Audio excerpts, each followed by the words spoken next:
오늘은 중국경제금융연구소장이신 전병서 소장님을 초대했습니다. 안녕하세요. 안녕하십니까? 네. 이번에 소장님 쓰신 컬럼을 보니까 이제 위기의 한국 경제라는 그 화두로 이제 쓰신 거를 봤는데요. 네. 어떻습니까? 한국이 정말 위기라고 표현할 수 있을 만큼 어려운 상황인가요? 어렵지 않으신가요? 어렵죠. 많이 어렵죠. 100년 만에 위기다 그러는데, 근데 우리는 이제 양극화. 그래서 요즘 가장 호황인 데가 두 군데가 있는데, 하나가 골프장이고, 하나가 이제 택배업이라고 얘기를 한다면, 그게 어떻게 보면 한국 사회의 극명한 또 택배업 같은 경우는 과로사라는 정도까지 오는데, 네. 그래서 한국은 세계 경제 수출이 주도가 되다 보니까 너무 피할 수가 없는 것 같아요. 그래서 그러나 천만다행스러운 것은 이제 한국의 반도체라든지 이런 그 주력 산업이 이게 이제 아이러니하게도 코로나 때문에 이제 그 경기가 좋은 그런 것 때문에 어떻게 보면 좀 착시 효과 이런 것이 있는 것 같고, 그 아랫목이 아닌 쪽들은 아마도 최근 20년, 30년의 최악 아닌가 싶습니다. 네. 그래서 이러한 때에 그 영웅과 거상이 등장할 타이밍이 됐다. 이런 이제 표현을 하셨는데요. 이걸 어떻게 이해를 해야 될까요? 그래서 요즘 한국도 해외 투자가 아주 일반화되어 있지만 지금 시대는 그런 것 같아요. 누가 나를 죽일지 모르고 내가 누구를 죽일지 모르는, 누구를 감염시킬지 모르는, 정말로 이것은 총칼이나 이 화살이 날아다니지 않아서 그렇지 천하대란이다. 그래서 천하대란이 생기면 항상 그렇습니다만 영웅이 난다는 거죠. 그래서 영웅은 아직은 누가 백신을 개발하냐의 문제인데 아직 안 나타난 것 같지만, 대신 이제 난세에 돈을 버는 기업들은 나온 것 같고요. 그래서 줌이라든지 비대면과 관련된 것들은 정말 1년 전하고 지금하고는 상상할 수 없는 걸로 같고, 근데 근본적인 것은 그런 것 같아요. 이게 빅테크라고 이름 지은 4차 산업혁명의 이제 중요한 기술 기업들이 아마 최근 한 3년간 거의 모든 회사의 CEO, CTO, CIO들이 그렇게 하고 싶어 하셨던 게 있어요. 다 4차 산업혁명 하고 싶어 했었죠. 아, 예. 그러나 그게 호텔에서 세미나하고 포럼하고 이것만 줄창했었지 실제적으로 액션이 이루어지지 않았습니다. 그런데 단 3개월 만에 이 코로나라는 이 바이러스가 전 세계 모든 나라, 모든 기업들한테 4차 산업혁명을 바로 도입을 시켰죠. 네. 그래서 여기서 드디어 이제 스타가 나오는 것 같아요. 그래서 지금 여러 가지 생각을 할 수 있지만, 빅테크라고 하는 것을 정확히 보면 플랫폼 기업입니다. 그래서 한국 같은 경우도 지금 누가 제일 큰 통신회사냐, 그럴 때 이제 KT나 SKT라고 생각하지만, 카톡이 한국에서 제일 큰 통신사가 되죠. 아마 네. 대표님도 그러실 것 같은데, 하루에 음성전화 몇 통이나 쓰세요? 음성전화 거의 안 쓰신대요. 근데 대신 카톡 쓰시는 것은 거의 일상화죠. 예. 그래서 그게 극명하게 이 돈이 말을 해준다. 그래서 KT나 SKT의 시가총액을 카카오톡이 2배, 4배 넘게 이제 도달했다고 하는 것. 이게 이미 한국에서는 선진국의 빅테크에 비해서 우리가 수준이 떨어지지만 이미 이제 나타나고 있고, 이런 30년, 100년 만의 불황인데도 불구하고 이 시가총액이 계속 커지는 이제 기업. 그게 지금 그런 기업들이 아닌가 싶습니다. 네. 이번에 마침 또 이번에 미국 경제 성장률 나온 거 보니까 GDP가 연일에서 30%가 3.1인가 그렇게 나오죠. 30%가 넘은 그런 수치가 나오면서 트럼프 대통령이 다시 봐라, 내가 이렇다, 이런 식의 이야기를 했다, 이런 뉴스가 나오고 있는데, 그러니까 그렇게 어려운 것 같은데, 미국이 되게 힘들어 했잖아요. 코로나 이 확산이 네. 너무 심하기 때문에. 그런데도 이렇게 잘 성장을 하는 것 같아요. 그래서 이제 성장의 내용이 두 가지가 있을 수 있는데요. 지금 모든 것은 가격으로 측정을 하게 되는데, 한강에 나무 토막이 하나 이제 있다고 가정을 하면, 나무 토막의 길이가 1m라고 하면, 한강 수위가 1m고 나무 토막이 1m면 이게 2m인데 우리가 볼 때 키가, 근데 소양강 댐에서 방류를 세게 해서 한강 수위가 2m 더 올라가면 어떻게 되냐. 그러면 이게 3m죠.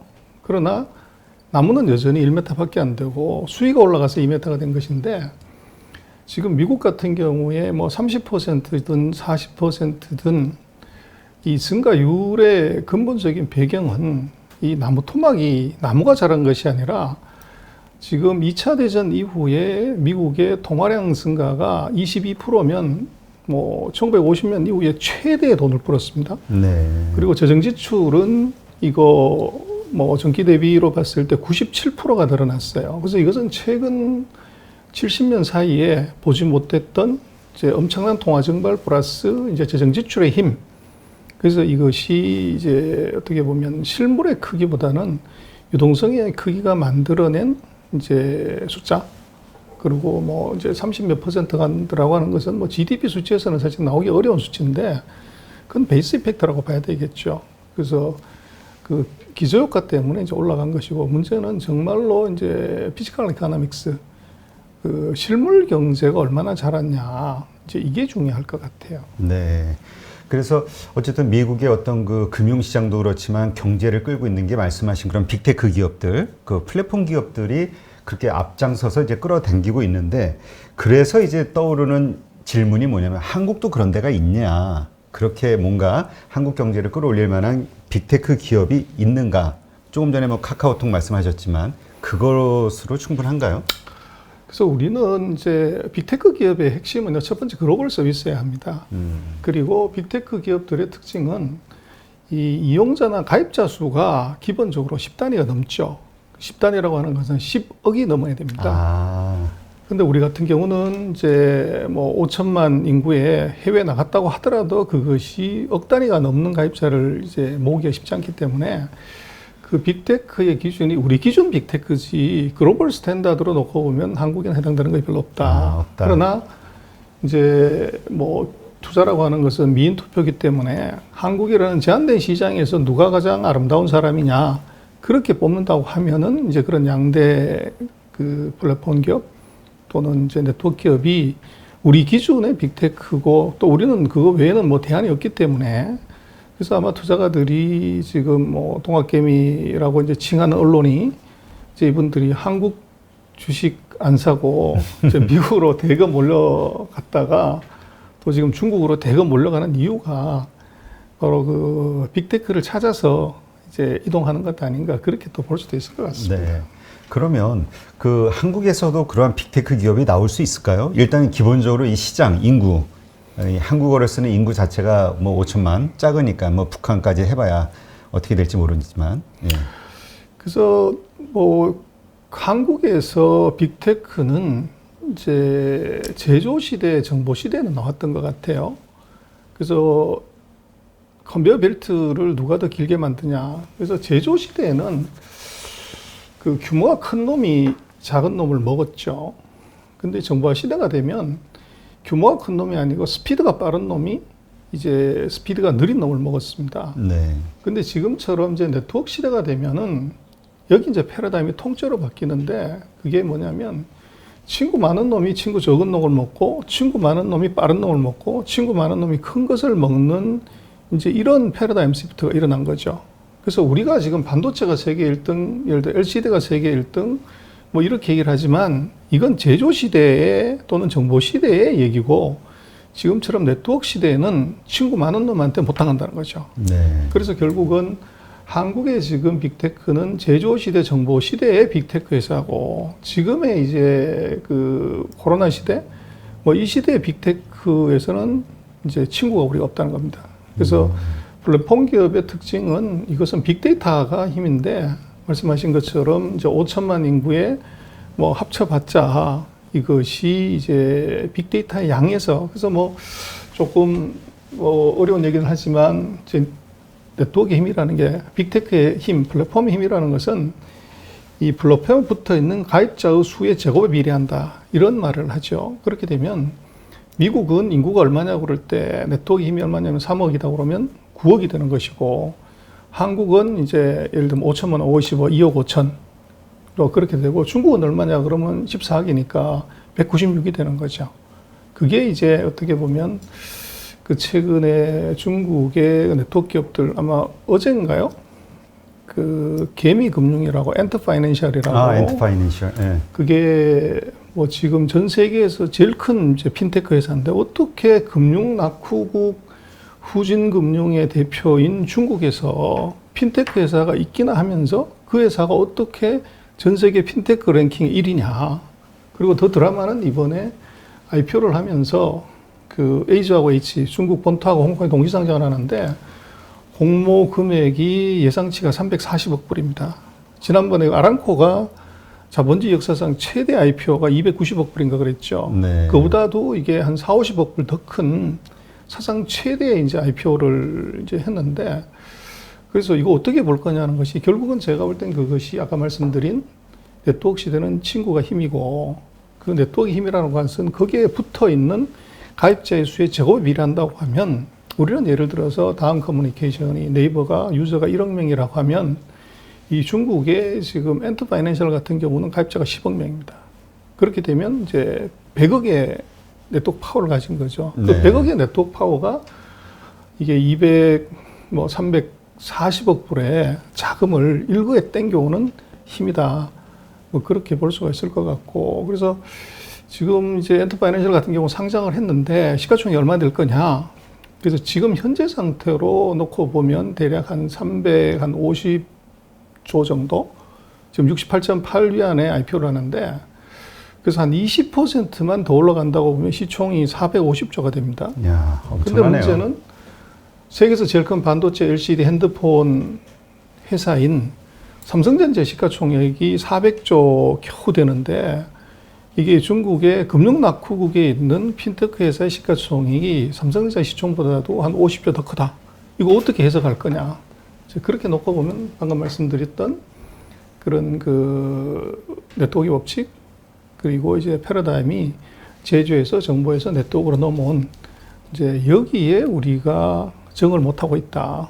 그래서 우리는 열심히 그 컨베이어 벨트 돌리고 이제 날밤새서 R&D에서 제품 만드는 데만 혈안이 됐지 그 제품을 가지고서 친구를 모으는 이제 여기에 약했고 그래서 그 해법이 뭐냐 그러면 저는 대한민국에서 그 엔터파이낸셜 넘어가고 페이스북을 넘어갈 수 있는 빅테크 회사가 나올 수도 있다고 보는데 그것은 저는 삼성전자라고 봅니다. 아, 그게 삼성전자요? 그래서 우리가 삼성전자 갤럭시 뭐 최근에 나온 이제 이 140만 원짜리 이 핸드폰을 이것을 1년에 삼성이 한 2억 9천만 원, 3억대 정도 핸드폰을 이제 판매를 합니다.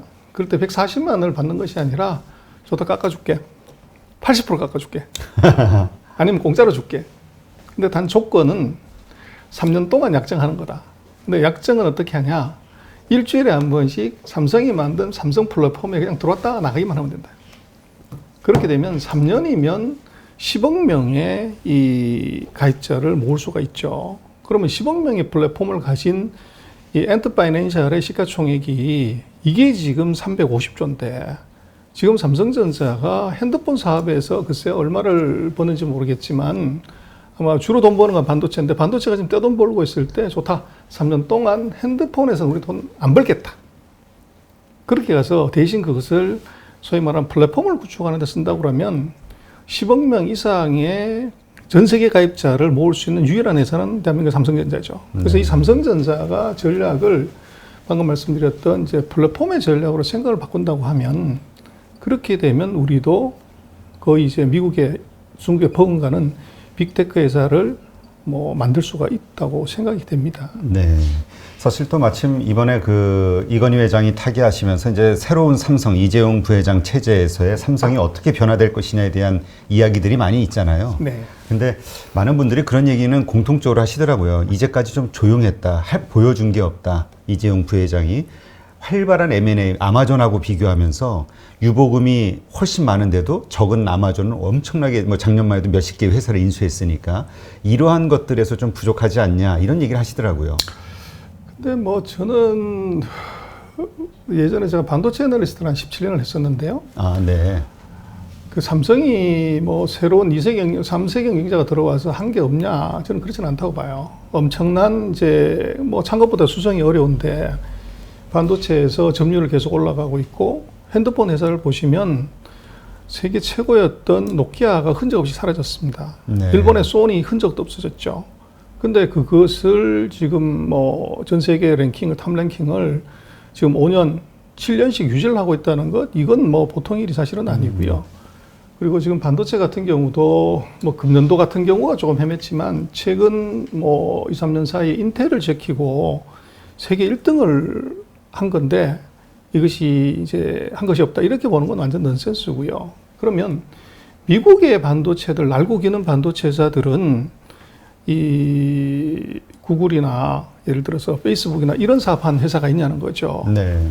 그렇게 놓고 보면 그 제조로서 40년을 와서 세계 최정상에 올라가 있는 회사가 왜 인터넷 사업을 안 했냐, 모바일 사업을 안 했냐, 이렇게 이제 가는 것은 그건 좀 엉터리고요.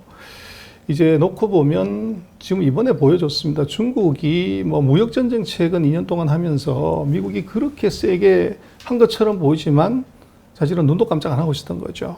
근데 이번에 중국이 화들짝 놀라가지고 뭐 완전히 이제 경계태세로 들어갔고 난리가 난 것이 그게 반도체였죠. 네. 그래서 트럼프 대통령이 반도체 주지 마 하는 순간에 이 중국의 모든 테크 기업들이 다 이제 기함을 했죠.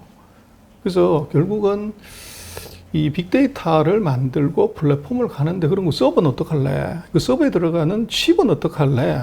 이 근본적인 문제로 들어오는데 거기에 우리가 아마 질문서도 보니까 AMD가 자이링스 인수한 게 이제 들어와 있던데요. 거기에 우리가 굉장히 중요한 그 기초 주토를 하나 우리가 쥐고 있는 거죠. 그래서 이것을 레버리지를 걸어서 어떻게 더 이제 크게 먹냐. 그래서 좋다. 빅데이터, 서버, 뭐 얼마든지 커져라. 그럼 반도체는 어떡할래?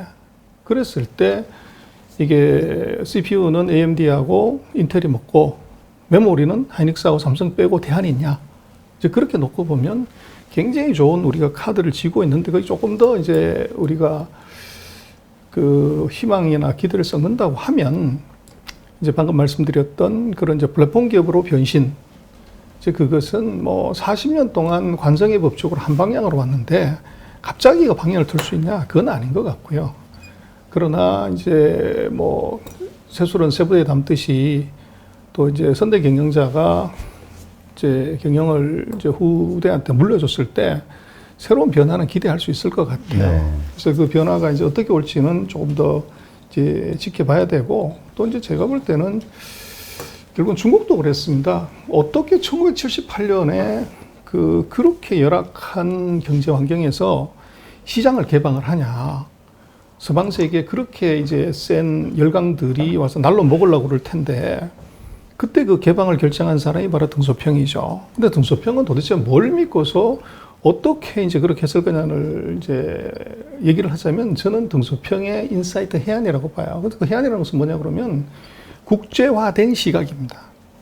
그래서 등소평은 이미 1900년대에 유럽에서 유학을 했죠. 네. 그래서 프랑스의 르노 자동차에서 요즘 어떻게 워킹 뭐 비자 같은 그 일하면서 공부하는 네. 그 코스로 프랑스에서 당시에 1900년대 초반에는 뭐 유럽이 최고의 선진국이에요. 거기서 이미 유럽을 받고 그 다음에 이제 러시아에 가서 모스크바에서 공부를 했죠.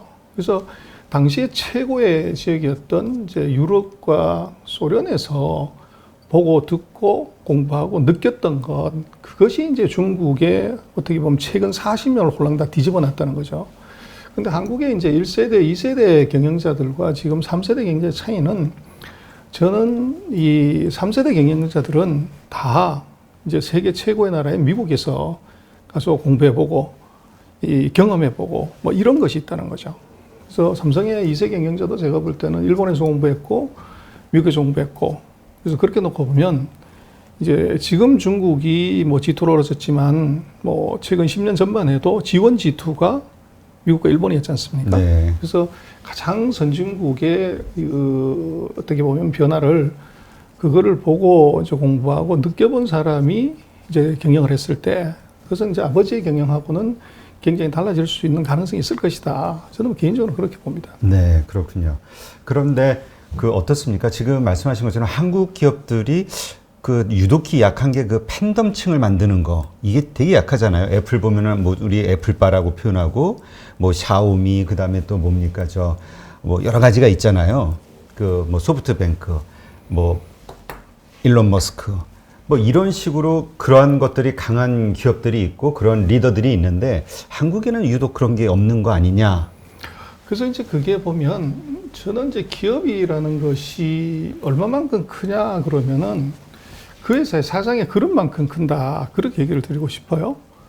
그리고 이제 잘 되는 기업하고 못 되는 기업의 차이는 뭐냐 그러면 그 CEO의 눈빛에 늑대가 있냐 이게 중요할 것 같아요. 소위 말해 헝그리 정신이 있냐 없냐가 중요한데 지금 아까 말씀하신 이제 샤오미라든지 이제 중국의 기업이나 이런 기업들은 전부 자주성 간 사람들입니다. 네. 그리고 아까 말씀하신 이제 미국의 그런 빅테크 기업, 늑대 같은 기업들은 뭐 빌 게이츠 마찬가지고 서커버그 마찬가지고 전부 자주성가한 경영자죠. 근데 이제 한국 같은 경우는 이제 대기업들이 전부 어떻게 보면 사장님들이 다 월급쟁이 사장이죠. 그러다가 보니까 말씀하신 팬덤을 형성한다고 하는 것은 그건 긴 시간이 필요하고 당장 돈이 들어오지 않는 이제 ROI에 도움이 되지 않는 미래를 위한 투자를 해야 되는데 그게 2년짜리, 3년짜리 짧은 목숨에 이 CEO들이 이것을 할 수가 없다는 거죠. 결국은 그것이 저는 그 최고 경영자들, CEO들의 이제 목숨줄하고 사실은 관계가 있어 보인다. 그래서 그 1세대 자수성가한 오너 출신의 기업인들은 이제 단기 이익을 희생하고 장기 이익을 위해서 과감하게 나갈 수 있지만 이제 3세대, 4세대 경영자가 들어와 있고 거기에 월급쟁이 사장들이 회사를 오퍼레이션 하는 쪽은 그것을 만들기가 굉장히 어렵다. 그렇게 생각이 됩니다. 네. 하여튼 이런 상황에서도 어쨌건 한국에서도 뭔가 이 거상으로 표현되는 어떤 영웅들, 그 다음에 그 뭐라 그럴까요? 요즘 세상의 영웅 그 경제인이죠, 뭐 이런 그 사업가들이 나오면 그래도 한국 경제에 상당한 도움이 되지 않을까 싶은데 하여튼 이런 기대를 갖고 뭔가 계속 기업인들을 좀 후원하고 마음적으로라도 지지하는 그런 일들이 있어야 되지 않을까 이런 생각이 드네요. 네, 알겠습니다.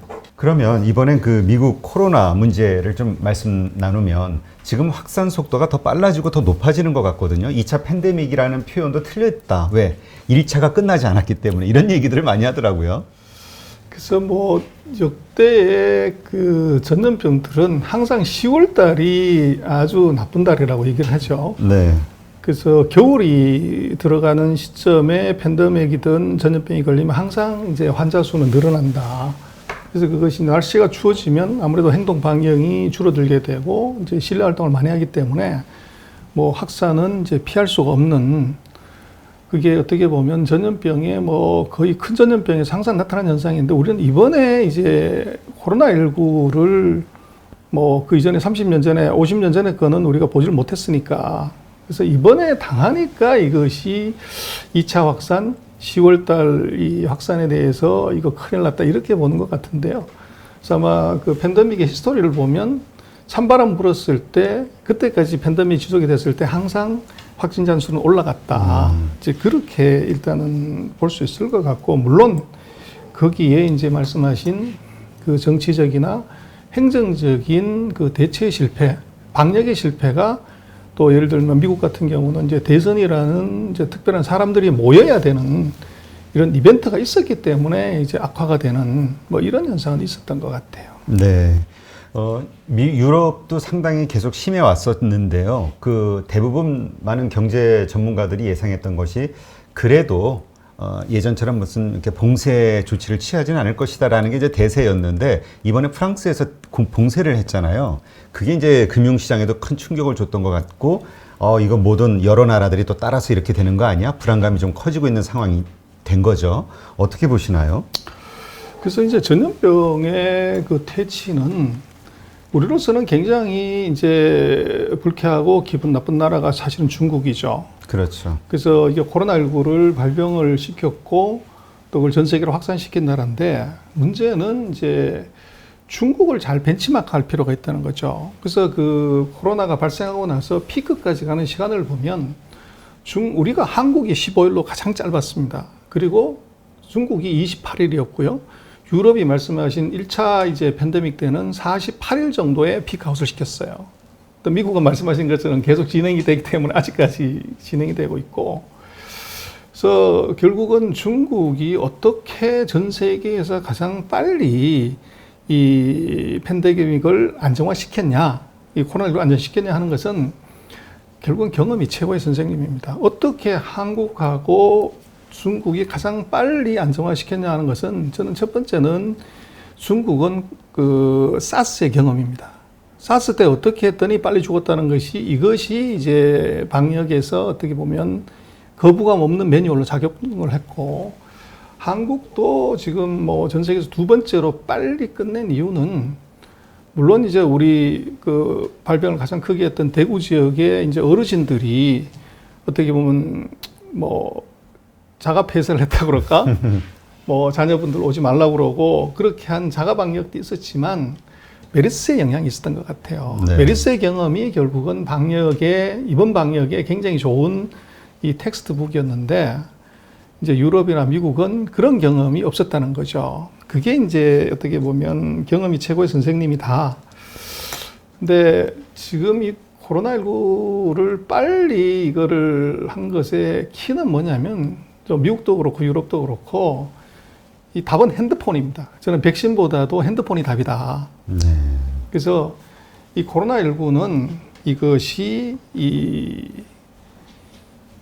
봉쇄 후의 격리 그리고 치료 이게 답이거든요. 네. 그래서 잠복기 14일 그리고 관찰기 하루에서 21일 동안만 사실은 완전 셧다운하고 눈 딱 감고 그렇게 되면 이제 확진자와 비확진자를 서로 구분하고 그 사람들을 분리해서 치료를 하게 되면 그렇게 되면 이게 한 달 아니면 끝나는 건데 이거를 이제 한 나라하고 못한 나라하고 차이가 있죠. 그게 결국은 사회 통제력입니다. 그래서 중국이 뭐 사회 통제를 저렇게 이제 하는 것이 맞냐 하는 것은 별개 문제고 지금 이제 코로나19에 이 사람의 생명이 왔다 갔다 하는 문제에 있어서는 적어도 한 달 정도의 불편 또는 뭐 GDP의 감소, 경제활동 이것을 감내하냐 못하냐 하는 것에 이제 국민적 합의, 국가적인 합의 이게 결국은 방역을 이제 성패를 좌우하는 것 같아요. 그래서 말씀하신 유럽이나 미국 같은 경우는 그게 합의가 안 되는 거죠. 자유민주주의 국가니까. 그렇죠. 개인의 자유가 더 중요하다고 생각하니까. 그렇습니다. 그래서 결국은 제가 볼 때는 코로나19 방역의 최고의 무기는 백신이 아니라 스마트폰이다. 이 스마트폰으로 위치 추적해서 거기서 감염자에게 갔거나 감염자와 접촉한 사람들을 이건 의사도 모르지만 스마트폰을 알고 있는 거죠. 정확하게 감염자를 이제 찾아낼 수 있고 감염이 된 지역 사람들을 최단 시간에 분리하고 치료를 하게 되면 그것은 빨리 끝날 수 있는 일인데 그래서 저는 백신 개발은 뭐 물리적으로도 그렇고 의학적으로도 그렇고 그것이 적어도 몇 년의 기간이 이제 걸려야 안정화된 제품이 나오고 그 이전에는 결국은 핸드폰이 약이다. 그래서 그 대신 거기서 개인정보 비밀 보호랑 관련되는 프라이버시 문제를 희생할 거냐 말 거냐 하는 것은 그것은 이제 나라마다 그 사회의 그 선택이겠죠. 근데 지금처럼 제가 볼 때는 유럽이나 미국이 이렇게 확산이 세게 올라가면 중국이 했던 것하고 똑같은 뭐 중국도 보면은 우한에서 발병했을 때 도시 전체를 1,100만을 그대로 이제 폐쇄를 시켰던 거죠. 그래서 유럽이 지금 이제 거의 뭐 7개월 만에 그걸 똑같이 다시 반복을 하고 있는데 만약에 3월 달에 그렇게 했다고 하면 유럽은 끝났을 수도 있겠죠. 그래서 봉쇄 후 격리 치료 이제 이걸 놓고 본다고 하면은 그것을 어떻게 보면 가장 효율적으로 할 수 있는 것은 바로 핸드폰이다. 그래서 핸드폰에서의 그 불편함이나 또는 개인정보가 유용될 수 있는 가능성에 대한 사회적 동의 이것이 지금 팬데믹을 빨리 막을 수 있는 이제 진짜 약이 아닌가 그렇게 생각을 합니다. 네. 근데 이게 그 답은 사실 이렇게 말씀하신 것처럼 단순한데 이게 그렇게 단순하지가 않은 게 그 개인의 자유를 양보한다라는 게 그 유럽이나 이 미국 국민들한테는 엄청난 일로 다가가는 것 같아요. 용납할 수 없는. 그러니까 뭐 정치인들도 그렇게 못하는 거겠죠. 그래서 이제 조금 사실 아이러니가 미국에서 요즘 뭐 이 총기 가격이 계속 오른다고 하지 않습니까? 그래서 총기 가격이 오르는 이유가 결국 말씀하신 그 자유를 계속 누리기 위해서 이 어떻게 보면 확진자들이 돌아다니고 그래서 이거 통제가 안 돼서 가는데 이게 이제 사회 전반적인 경기 불안, 사회 불안으로 가게 되면 폭동이 일어날 것을 대비해서 이제 총을 사는 이런 일이 결국은 코로나를 안 죽으면 총 맞아서 죽는 이제 그런 아이러니가 생기는데 그래서 뭐 이제 자유하고 생명을 바꿀 수 있냐 없냐는 것은 이제 국가의 또는 국민들의 의식의 판단의 차이겠죠. 네. 지금 말씀하신 그 미국의 그 총기 그 구매가 지금 늘어나고 있다는 거에는 그런 요인도 있더라고요. 지금 그 민주당과 그 바이든 후보와 트럼프 대통령 후보 간에 서로 이번에 지면 이거는 상대의 어떤 그 뭐라 그러죠? 부정선거에 의한 것이고 난 도저히 용납할 수가 없다.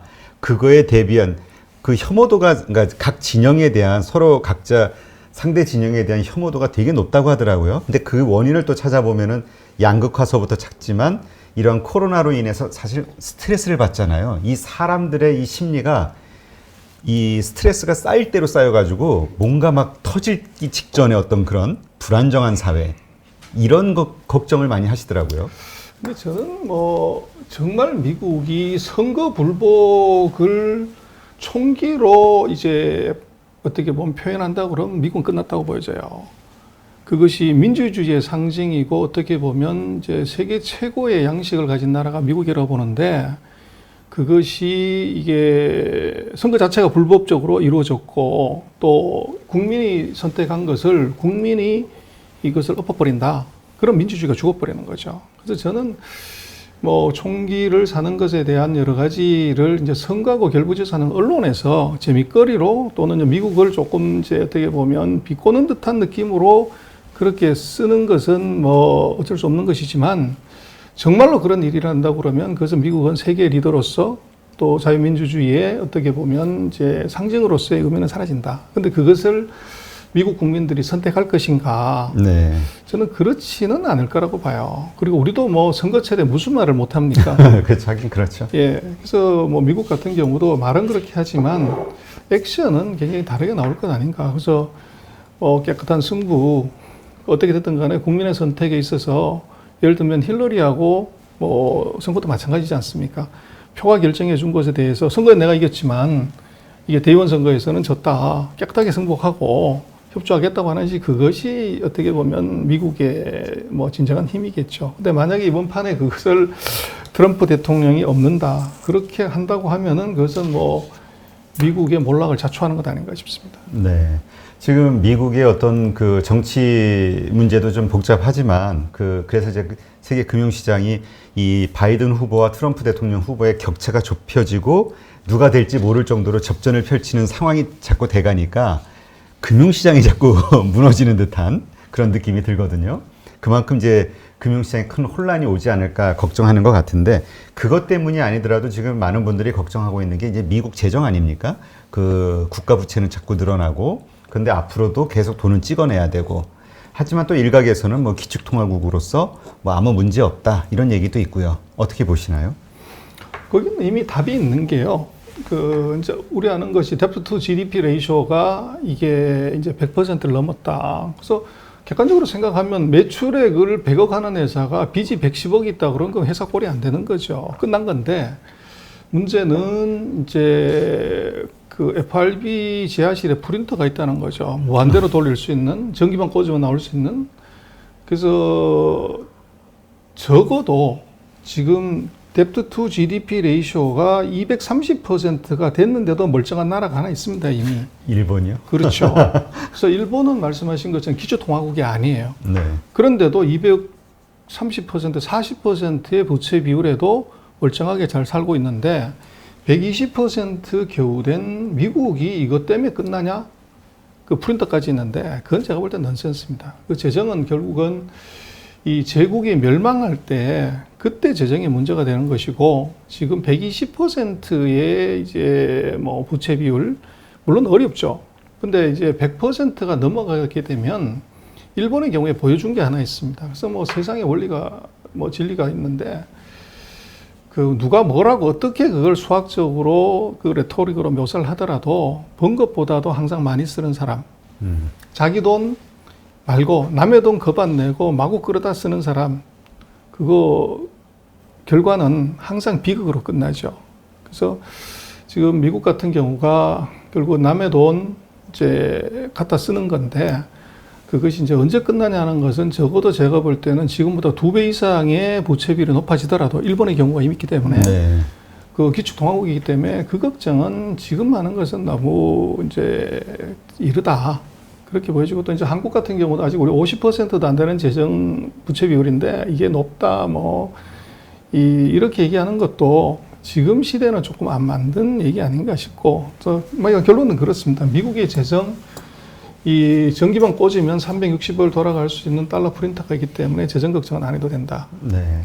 근데 지금 말씀하신 것처럼 그러한 것들 때문에 계속 앞으로도 달러를 더 풀 예정이기 때문에 지금도 많이 찍었지만, 그래서 이제 달러 약세 기조가 장기적으로 달러의 가치는 계속 하락할 수밖에 없다. 이런 이야기가 이제 정설이잖아요. 그렇죠. 그래서 뭐 이미 달러가요, 금 대비 1913년 FRB가 그 세팅되고 난 이후에 지금까지 달러 가치가 96%가 하락을 했어요. 금하고 개별하면. 그래서 4%만 더 떨어지면 그러면 달러는 수명이 끝나는 거죠. 그래서 그 가치의 하락은 그것은 이제 단기적으로 5년, 10년을 보면 이제 급등락이 있었지만 100년을 보면 이미 96%를 하락을 한 거고, 이 4%가 어디까지 가냐, 이게 이제 제국의 끝이 되겠죠. 그리고 지금 이제 그 달러의 지금 환율은 뭐 이론상으로 생각을 하면 이제 무역에서 이 차이가 뭘 맞는다고 하지만, 지금 달러는 누가 봐도 저것은 정치 도구죠.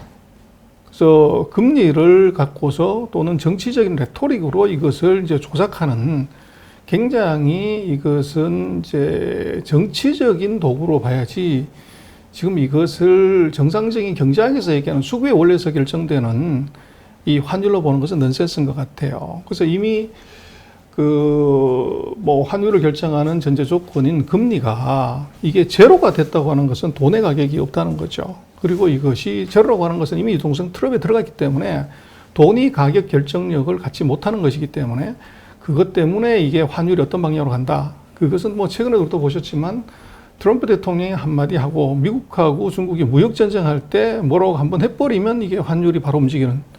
그래서 어떻게 보면 지금의 환율의 하락 추세 또는 단기적인 급등락은 그것은 굉장히 정치적인 변수로 봐야 되고, 추세적으로는 계속 하락할 수밖에 없다. 그렇게 볼 수 있을 것 같아요. 네. 이러한 상황에서 지금 화두가 되고 있는 것이 뭐 각국의 이제 지금 상황이 너무 어렵다 보니까 탈세계화니 뭐 리쇼어링이니 이런 주제들이 떠오르면서 각 나라들이 그러니까 어려우니까 각자 도생을 생각할 수밖에 없는 거잖아요. 그러다 보면은 이제 뭐 글로벌 밸류 체인도 그렇고 뭐 세계화라는 화두도 이제 약해지게 되고, 그러한 상황 하에서 이제 지금 디지털 화폐에 대한 이슈들이 나오고 있잖아요. 중국은 이미 지금 시범 서비스까지 하고 있고요. 그래서 이러한 것들이 과연 달러 경제를 언제까지 그 지금처럼 잘 끌고 갈 수 있을까? 그러니까 어떤 역할을 할까? 혹은 그러한 상황을 미국이 두고만 볼 수 있겠느냐? 그 가운데서 또 엄청난 파장이 있지 않을까? 이러한 부분들에 대해서 생각하시는 분들도 있더라고요. 그래서 이제 그 금융 패권에 관한 문제는요, 뭐 어느 제국이 로마가 그랬고 네덜란드가 그랬고 영국이 그랬고 금융 패권을 놓고 싶지는 않았죠. 그래서 이 다가오는 파도를 자기 능력으로 커버할 수 없기 때문에 이제 거들난 건데, 문제는 그런 것 같아요. 그 금융 패권의 역사를 놓고 보면 전제 조건이 뭐냐 그러면 넘버 2의 경제력이 넘버 1의 경제력을 초과할 때 그때부터 시작이지, 넘버 2가 넘버 1보다도 경제력이 약한 측면에서 이 화폐 패권, 통화 패권이 넘어간 경우는 없습니다. 그래서 지금 아까 말씀을 드렸지만 4%밖에 남지 않은 이 달러 대비의 가치 하락이 몇 년 갈 거냐는 것의 전제는 넘버 2인 중국이 미국 경제를 언제 추월하냐, 요것이 첫 번째 조건입니다. 그래서 지금 이제 미국이 뭐 지금 최근에 IMF가 예측한 걸 놓고 보면 현재 중국이 미국 GDP 한 71% 정도 돼요. 그리고 앞으로 5년 정도 지나면 한 90% 정도 가는 것이고, 그렇게 보면 대략 제 계산으로는 2029년에서 2033년 사이에 미중의 경제 규모가 일단 역전될 수 있는 가능성이 있어요. 그래서 이 통합 패권의 어떻게 보면은 교체 시그널이라든지 조짐은 적어도 2033년이 돼야 스타트를 시작한다. 그러나 이게 통합 패권에서 중요한 것은 첫 번째는 이것을 각 나라가 이 외환 보유고로 보유하고 싶어 하냐 하는 것이 하나 있고, 그다음에 이 거래에서 기축 통화를 얼마나 쓰냐가 이것이 중요해요. 근데 그렇게 놓고 보면 지금 문제는 이게 외환 보유고로 놓고 봤을 때 중국이 전 세계 외환 보유고의 위안화가 2%가 안 되고요. 미국이 63%입니다. 네. 거의 이제 30배 가까운 이제 격차가 있고, 두 번째로는 이제 트랜잭션에서 일상적인 거래에서 달러를 얼마를 쓰고 위안화를 얼마를 쓰냐 그러면 그것도 역시 중국이 전 세계 외환 거래에서 1.5%, 미국이 한 43%, 여기도 한 20배 정도 차이가 나요. 그래서 경제적으로 일단 추월을 해야 되지만 나머지 두 개의 조건에서도 이걸 추월을 해야 되기 때문에 이것은 굉장히 긴 시간이 일단 필요해요. 그래서 이제 한국에서는 뭐 여러 가지 전문가들이 중국이 디지털 커런시를 이걸 만들었기 때문에 이게 달러 패권을 위협하거나 넘기 위한 수단이다, 도구다, 뭐 그렇게 많이 이제 설명을 저는 그건 아니라고 봅니다. 중국의 디지털 화폐는 M0를 이 현금을 대체하기 위한 이제 수단이지 그것이 이 국제 통화로 쓰기 위한 목적은 지금 아니에요.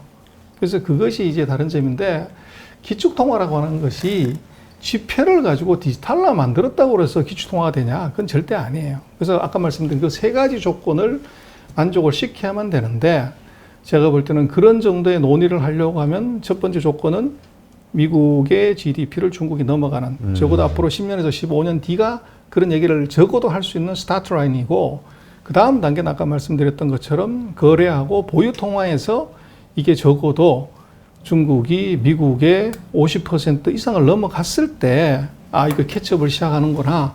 그렇게 이제 얘기를 할 수 있을 것 같아요. 그래서 지금 뭐 디지털 통화를 가지고서 위안화 국제화 또는 중국이 미국의 통화 패권을 위협한다. 이건 완전 넌센스입니다. 네. 그러니까 우리가 이제까지는 중국이 지원이 되는 어떤 기준을 GDP가 미국을 넘어섰을 때로 생각을 했는데 그 이상 몇 가지 조건이 더 필요한 거군요. 그렇죠. 그래서 이제 화폐라고 하는 것은 신용이지 않습니까? 크레딧이지 않습니까? 그래서 지금 100달러짜리 하나 찍는데 뭐 흰 종이에다가 푸른색 잉크 갖다 찍으면 뭐 30센트도 들지 않는데, 그러면 부가가치가 99.7달러란 말이에요. 네. 세상에 이런 비즈니스가 어디 있냐는 거죠. 그래서 그것은 흰 종이에다가 푸른색으로 잉크로 묻혀서 100이라고 쓴 것에 대해서 전 세계가 크레딧을 주는 거죠. 그 크레딧의 값이 바로 말씀하신 기축 통화의 힘이고, 그게 이제 결국은 이제 세너리지 이펙트죠. 금융에서 얘기하는. 그래서 그것은 국가의 크레딧이 이게 뭐 몸집이 크다고 그래가지고 그 사람이 싸움에서 이기냐? 그건 아니죠. 네.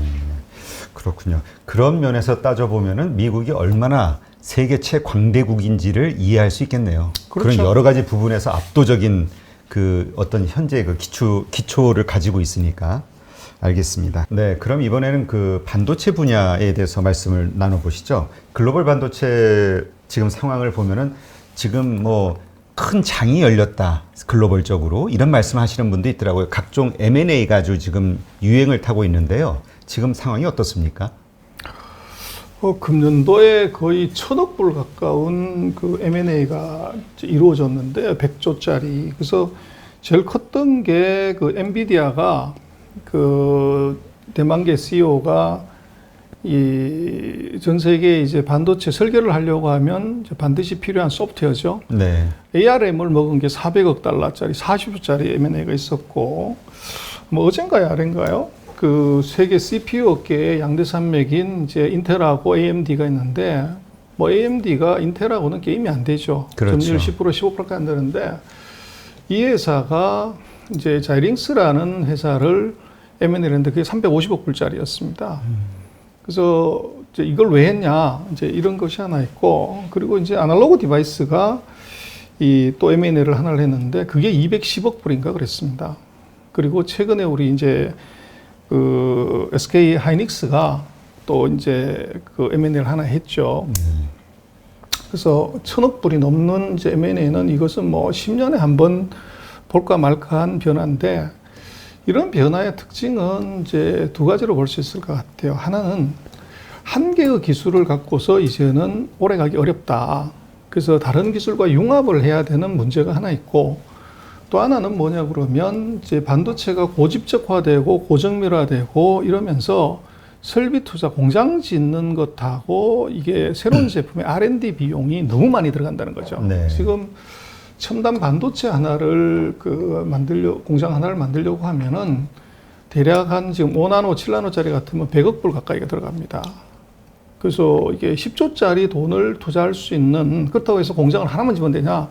적어도 연속적으로 2개에서 3개 정도를 지어야 되는데, 그런 이제 투자 규모를 감당할 수 있는 회사들이 전 세계에서 이 손가락 안으로 꼽는다는 거죠. 네. 그러다가 보니까 이제 다른 회사하고 전략적 제휴나 또는 이제 어떻게 보면 그 긴 시간의 축적을 M&A를 통해서 이 시간을 단축하는 그런 일이 이제 벌어지고 있는 것이죠. 그래서 지금의 트렌드는 말씀드렸던 것처럼 기술의 고집적화가 만들어낸 어떻게 보면 설비 투자 금액의 부담을 이길 수 없는 것.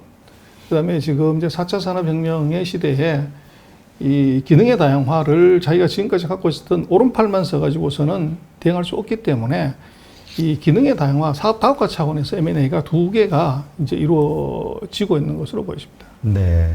근데 이 지금 조금 전에 말씀하셨던 그 엔비디아가 ARM하고 이렇게 인수하는 거, 이 문제는 그 중국이 승인을 해야지 이게 또 된다라는 이슈가 있는 것 같은데요. 그래서 그거는요, 지금 전 세계 모든 중요한 인더스트리는 다 승인을 해야 됩니다. 그래서 그것을 이제 그 지금 거의 큰 M&A는요, 반드시 중국의 승인 얻어야 됩니다, 지금은. 왜 그러냐 그러면 그 승인을 안 받으면 그 나라에서 이제 인정을 안 하게 되면 제품을 못 파는 거죠. 아, 시장에서. 그렇죠. 그래서 우리도 예전에 그 대우조선인가요? 조선에서 2개 합병했을 때 중국이나 유럽의 동의를 받았죠. 그래서 그걸 안 받으면 그쪽에서 우리한테 배를 지는 오다를 낼 수가 없습니다. 네. 근데 지금 문제는 반도체 같은 경우가 지금 전 세계 반도체 소비의 거의 절반, 뭐 많게는 60% 가까이를 지금 중국이 소비하고 있기 때문에 지금 반도체 M&A의 어떤 경우도 이게 중국의 동의를 받지 않고서 하는 것은 이것은 이제 불가능해요. 그래서 중국이 아이러니하지만 반도체는 못 만들지만 반도체 M&A나 이런 중요 거래에 있어서 비토권은 얘들이 지금 갖고 있다는 거예요. 네. 그러면 이제까지 그 가장 큰 화두 중에 하나가 반도체 굴기라는 표현을 많이 썼었잖아요, 중국에. 근데 이번에 이제 트럼프 대통령이 그러한 여러 가지 조치들을 취하면서 완전히 코너로 몰린 거고요, 중국은. 그럼에도 불구하고 이 중국에서는 그 자급자족을 통해서 이걸 뭐 극복하겠다, 차세대 반도체를 통해서 이런 이야기가 나오는데, 또 어떤 일각에서는 지금 이것도 못하는데 무슨 그 차세대 거를 개발할 능력이 되냐, 그 다음에 가장 중요한 장비들을 미국에서 오케이를 안 해주면 과연 되겠느냐, 이런 의견들이 좀 있거든요. 어떻게 보시나요? 그래서 이제 우리가 중국의 반도체 굴기, 중국말로 이제 쥐치 이런 말을 쓰는데, 그건 이제 우리가 주로 그 언론에서 매스컴에서 주로 쓴 거죠. 그래서 중국은 아직 반도체를 제대로 못 만드는데 굴기를 한다? 이런 건 아니에요. 중국이 반도체 우리 굴기를 할 거야 이렇게 얘기했던 적은 그렇죠. 없나요? 예. 자기네 입으로는 그런 얘기 안 합니다. 그 우리 언론에서 그냥 만들어낸. 그렇죠. 그래서 자기는 반도체 산업을 육성한다 이렇게 얘기를 하는데, 이제 서방이 봤을 때는 야, 중국이 저거 이제 기어 오르려고 한다 그렇게 표현을 한 걸 그대로 우리가 쓴 거고요. 생각을 해보시면 아직 반도체 국산화율이 12%, 15%밖에 안 되는데 85%를 수입하는데, 그리고 지금 세계 반도체 수준 레벨이 5나노, 7나노, 3나노 수준인데 뭐 28나노, 14나노, 3세대, 4세대 정도 뒤진 나라가 반도체 굴기를 한다는 게 말이 되나요? 그건 이제 유치원 다니는 애하고 그 대학생하고 그 정도라면 유치원 다니는 애가 내가 저 대학생을 추월한다. 나 저렇게 할 거야. 그건 조금 넌센스고요. 근데 이제 그 과정에서 문제는 중국이 이 미국과의 무역 전쟁의 과정에서 지금 이 하웨이를 제재하면서 반도체 제재가 나온 것이죠. 그래서 네. 원래 미국 애초부터 반도체를 제재하겠다 이렇게 하지는 않았었단 말이에요.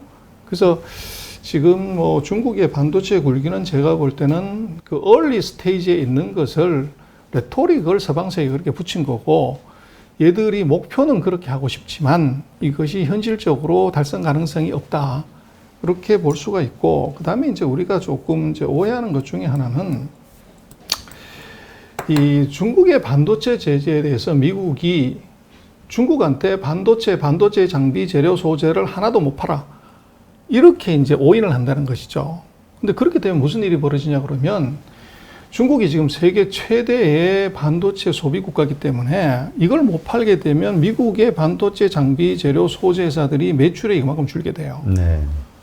그래서 그 문제가 있고, 지금 그 중국의 반도체 통신도 마찬가지지만 제재를 한 것은 하웨이에만 팔지 말라는 거예요. 아. 그래서 하웨이 이외에 다른 예를 들어서 이제 렌샹이다, 오포다, 비보다, 샤오미다, ZTE 여기는 제재 대상이 아닙니다. 그리고 지금 한국에서도 아마 그 개미 투자가들이 많이 투자를 했다고 그러는데 SMIC라고 하는 반도체 파운드리 회사가 있는데, 하웨이가 반도체 칩을 주문을 하면 그것을 만들어주는 회사가 세계에서 제일 큰 회사가 TSMC고 세계에서 한 5등 하는 회사가 중국의 SIMC인데, 이 SIMC를 하웨이를 제재하기 위해서 SIMC에게 미국산 기술이 들어간 장비라든지 재료라든지 소재를 팔지 말게 하겠다는 것을 검토한다는 것이 이게 뉴스에 나왔어요. 네. 근데 미국 상무부에서는 그게 벌써 아마 한 달도 훨씬 넘었는데 아직 공식적으로 제재한다는 얘기를 한 적이 없어요. 없고, 참 웃기는 것은 우리도 그렇습니다만은 외국으로부터 제재를 받으면 그 회사가 가급적 숨겼다가 맨 마지막에 이 발표를 하는 게 주가에 충격을 적게 주죠. 근데 SMIC가 미 상무성의 홈페이지에 어디에도 관보에도 게재가 안 됐는데, 우리가 조사를 해봤더니 미국 상무부가 미국 반도체 협회에 이런 편지를 보냈더라. SMIC한테 이런 것을 하지 말라고 하는 편지를 보냈다고 하는 것을 자기네가 알았다는 것을 공시를 했어요. 굉장히 수상하죠.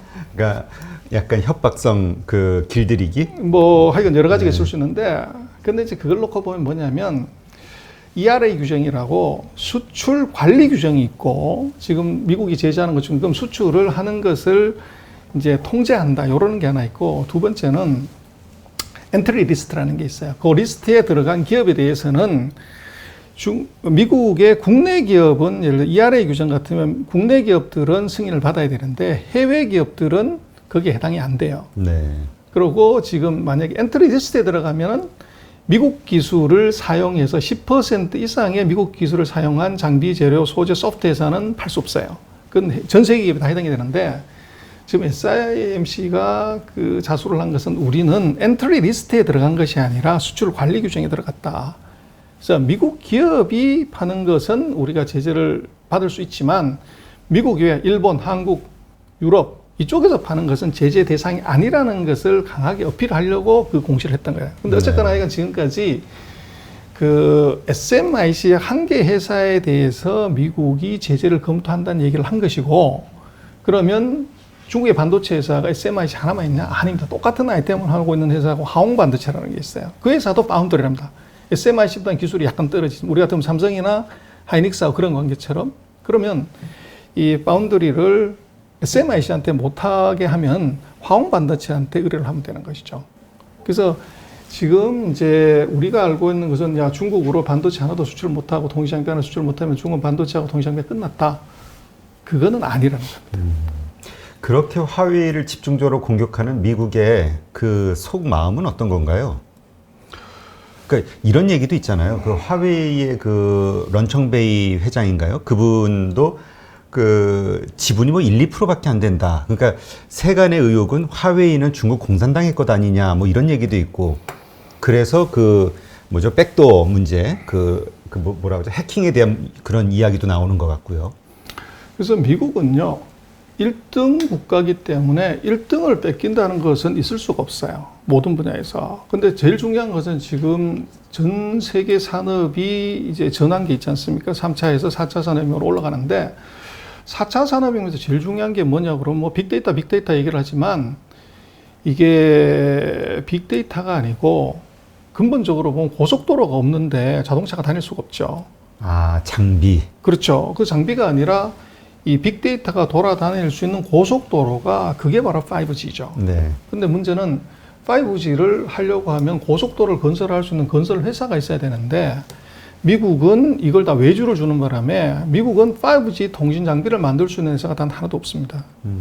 근데 그걸 이제 한국이나 유럽이나 이제 중국에다가 외주를 주면 원가가 싸니까 그렇게 했던 거죠. 그래서 미국은 5G 통신 장비를 만들 수 있는 회사 하나가 없는데 문제는 중국의 하웨이가 이제 정말로 이게 뭐 노력을 많이 해서 4G에서 두각을 나타내고 5G에서 세계 1등을 해버린 거예요. 네. 중국 시장 다 먹었고 유럽 시장 다 먹었고 아시아 시장 다 먹고 미국 시장까지 먹었다는 거죠. 그렇게 되면 이 5G에서도 지금 중국이 미국이 고속도로를 못 만드는데 그럼 6G 넘어가면 어떻게 되냐? 완전히 그러면 이제 고속도로는 가만 내버려둬도 통행료를 받아 챙길 수가 있죠. 그러면 미국이 치명적인 이제 결함이 생기기 때문에 이것을 바꾸려고 한 것이 반도체입니다. 그래서 통신 장비는 뭐 다르게 얘기하면 그 반도체 통조림인데요. 거기에 들어가는 반도체를 미국이 50% 60% 공급하기 때문에 그것을 제재를 들어가서 5G를 못하게 한다는 것은 4차 산업혁명의 인프라를 놓는 것을 그걸 메이드 인 차이나를 용인하지 않겠다는 겁니다. 그 화웨이 자체의 어떤 기술력이나 그 뭐라 그럴까요? 그 기술력, 하여튼 기술력이 위협적이 됐던 거네요. 중국이라는 나라 자체를 떠나서. 그래서 우리는 뭐 중국이 우리 기술이나 뺏겨가는 엉터리 나라라고 이렇게 보지만 중국은 인공위성을 쏘지 않습니까? 뭐 말은 많지만 항공모함을 만들잖아요. 우주 정거장을 만들어요. 그래서 그 첨단 기술의 특정한 분야에 있어서는 이게 세계 최강인 분야도 있다는 거죠. 그 중에 하나가 5G라는 거예요. 5G. 그래서 그것은 하웨이의 문제가 아니고 아까 말씀드렸던 이제 미국의 통신 산업에 대한 전략적 포석이 1등하는 하웨이를 잡지 않으면 미국의 4차 산업혁명 인프라에 치명적인 결함이 올 수 있기 때문에 그래서 예를 들어서 고속도로를 내가 만들어 놓고 거기서 차를 다니게 하는데 어느 날 고속도로를 막아버리면 어떡하냐. 그래서 예를 들면 하웨이가 통신 장비를 다 빼버리면 통신 장비 AS를 안 해주면 그러면 완전 마비가 돼버리는 거죠. 그래서 그 위험이 있기 때문에 하웨이를 강하게 제재를 한 거죠. 네. 그 어쨌건 이러한 화웨이를 중심으로 해서 이제 반도체 그 어떤 그 분야에서 그 중국에게 이제 압박을 계속 가하는데 이제 지금은 화웨이뿐이지만 그 결국은 다른 산업까지 다른 회사들까지 다 이렇게 그렇게 될 거 아니냐라는 불안감이 이제 중국 내부에 있는 것 같고요. 그래서 중국 내부에서도 이거에 뭔가 대항하는 나름대로의 어떤 대처법을 만들어야 되는 거 아니냐 이런 논의가 있는 걸로 알고 있거든요. 그래서 이제 중국이 지금 어제 끝난 오중전 회의에서 이제 14차 5개년 계획을 발표를 했고 오늘 보면 중국의 반도체 회사들이 뭐 상한까지도 가고 뭐 난리가 나죠. 아, 그래요? 그것의 이제 이유가 뭐냐 그러면 이제 중국이 소위 말하는 US 테크 프리 전략. 미국이 첨단 기술에 대해서는 이것은 앞으로 절대로 중국한테 합작을 하거나 기술 전수를 할 가능성이 없다. 그러면 독립만세를 불러야 된다. 그래서 이제 대표적인 것이 이제 반도체인데 지금 우리가 쓰고 있는 반도체는 그 기판이 전부 실리콘, SI 실리콘 기판입니다. 근데 이 실리콘을 베이스로 한 반도체 기술은 미국이 거의 99% 갖고 있다고 봐야 돼요. 그래서 그건 미국에서 개발을 했고 뭐 했으니까 그렇죠. 근데 지금 이 기술을 갖고 프로텍션을 걸었을 때 중국은 어떤 경우에도 다 걸리기 때문에 방법은 실리콘을 기반으로 하는 기술이 아닌 다른 실리콘 이외의 반도체로 접근을 해야 됩니다. 그래서 그게 이제 2세대 반도체, 3세대 반도체를 얘기하는데 중국은 2세대가 아닌 3세대 반도체인 그 갈륨 나이트라이드나 실리콘 카바이드 반도체에서 미국과 결별하려고 하는 수순을 밟으려고 합니다. 그래서 그것은 왜 그렇게 하냐 그러면 지금 그 SiC 실리콘 카바이드나 그 GaN 갈륨 나이트라이드 같은 경우는 미국이 최고의 경쟁력을 갖고 있는 것도 아니고 일본하고 유럽 기업들이 그걸 조금씩 하는데 이것이 워낙 기술이 어렵고 돈도 많이 들어가고 그렇기 때문에 이것이 수준이 그리 높지 않아요. 근데 앞으로는 분명히 그렇게 가겠지만, 근데 미국은 지금 SI 반도체에서 실리콘 반도체 워낙 돈을 많이 벌고 있기 때문에 굳이 그쪽에 뭐 투자를 하거나 이럴 가능성이 없어요. 그래서 지금 중국은 미국이 손대지 않은 변방에 있는 이제 다코스 기술, 여기다가 국가적 역량을 다 집어넣겠다는 거죠. 아, 그래서 이제 그 차세대 반도체를 통해서 지금 제재받는 2세대가 아닌 3세대로 그냥 독자적으로 그 이거를 개발하기 위해서 모든 국가적 역량을 총동원하겠다. 그렇습니다. 아, 그럼 그게 이제 지금 현재 그 일선에 나와 있는 그 중국 반도체 회사들이 그 천병이 되는 건가요?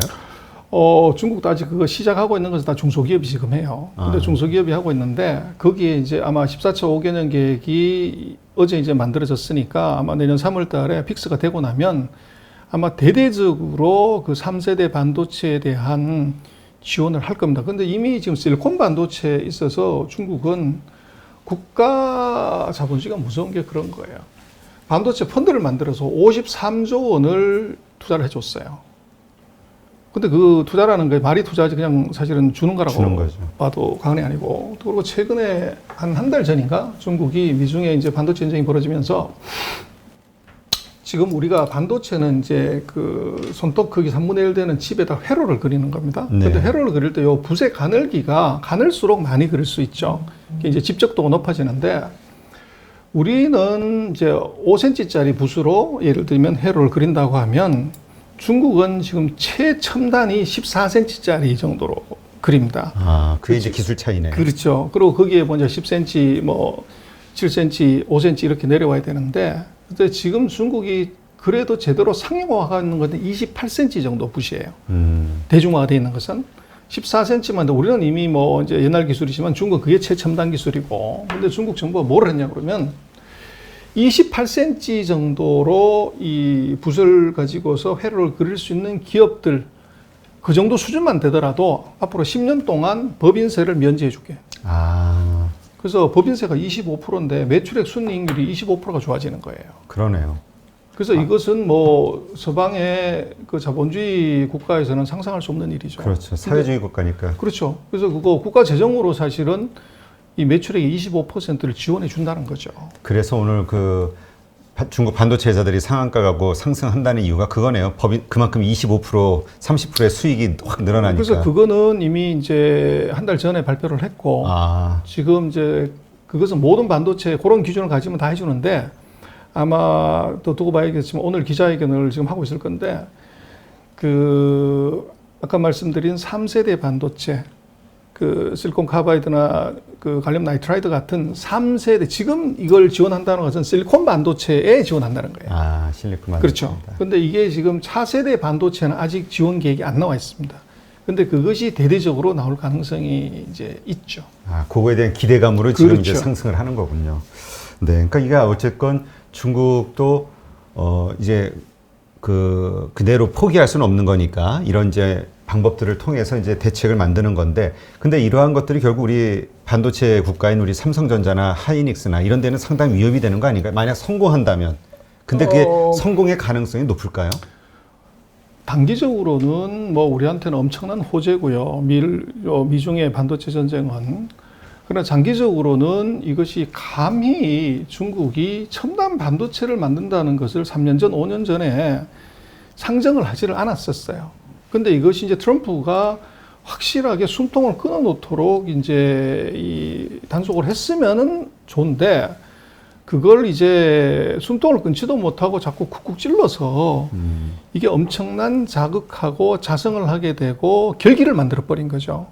그래서 저번에 그 일본의 반도체 소재 그 소부장하고 비슷한 상황이 된 거네요. 그래서 제가 볼 때는 장기적으로 그 한국한테 치명적인 악재가 될 수 있다. 그래서 뭐 반도체라는 것, 첨단 기술이라는 것은 사람하고 돈하고 시간이에요. 이걸 집어넣으면 이제 얼마나 많이 이제 단시간에 투입하냐의 문제인데 지금 우리는 중국이 반도체가 없기 때문에 저건 뭐 어렵다 이렇게 보자면 그렇지 않은 것이 지금 이제 세계 반도체 메카가 실리콘밸리인데 실리콘밸리를 다른 말로 IC라고 얘기를 해요. IC 인더스트리. 그래서 IC가 인터그레이트 서킷 반도체 집적 회로 산업이라는 별명도 있지만 그 농담으로 실리콘밸리는 인디아 차이나 인더스트리다.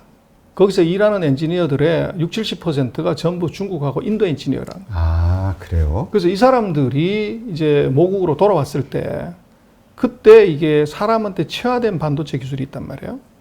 그리고 지금 이제 중국이 뭐 기술이 낙후됐다 이렇게 얘기하지만 전 세계 반도체 회사 중에 중국에 안 들어간 회사가 없어요. 우리 삼성, 하이닉스, 인텔, 뭐 마이크론, TSMC 전부 다 중국에 공장이 있습니다. 거기에 이미 10년, 20년 동안에 뭐 어찌됐든 간에 거기에 그 양산을 하는데 이 익숙한 이 생산 인력들은 이제 넘쳐난다는 거죠. 그래서 전혀 이것이 이게 근거 없는 얘기가 아니라 그래서 중국 같은 경우는 지금 그 반도체 개발을 원자폭탄 개발하듯이 하겠다 이렇게 지금 얘기를 해요. 그래서 1959년에 이제 소련이 그 중국이 어떻게 보면 이제 침공할 가능성 때문에 원자폭탄 기술을 이제 중단하겠다 협력을 하다가 그래서 1959년에 이게 완전히 단절이 돼서 맨땅에 해당해야 되는 그런 상황이 벌어졌는데 놀랍게도 중국이 5년 만에 64년에 타클라마간 사막에서 핵실험을 성공을 합니다. 원자폭탄 개발을 한 거죠.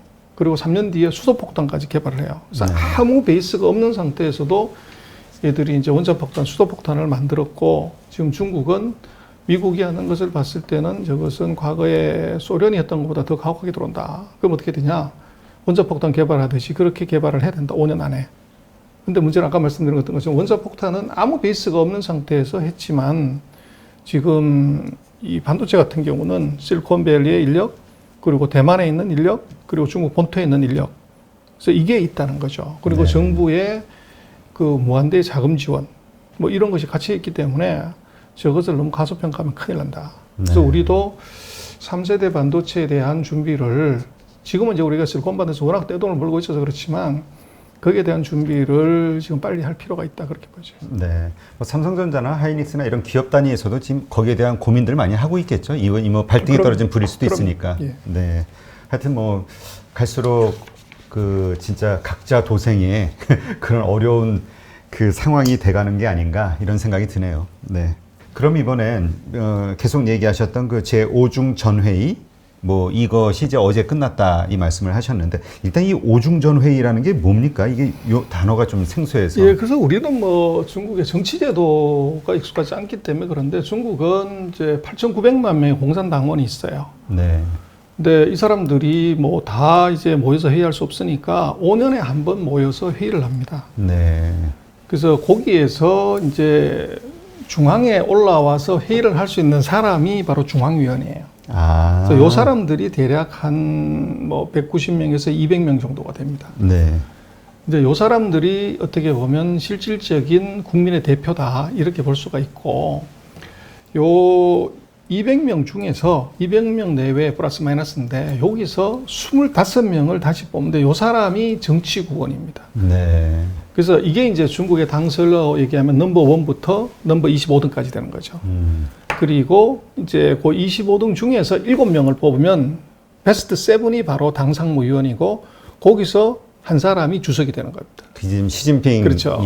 그래서 1, 7, 25, 이제 198, 뭐 대략 쳐서 200, 그 기준 안에 들어가는데 그 중앙위원들이 다 모여서 회의를 하는 걸 몇 번을 하냐면 5년 주기에 이 전체 대의원 회의 중에서 7번을 회의를 하게 됩니다.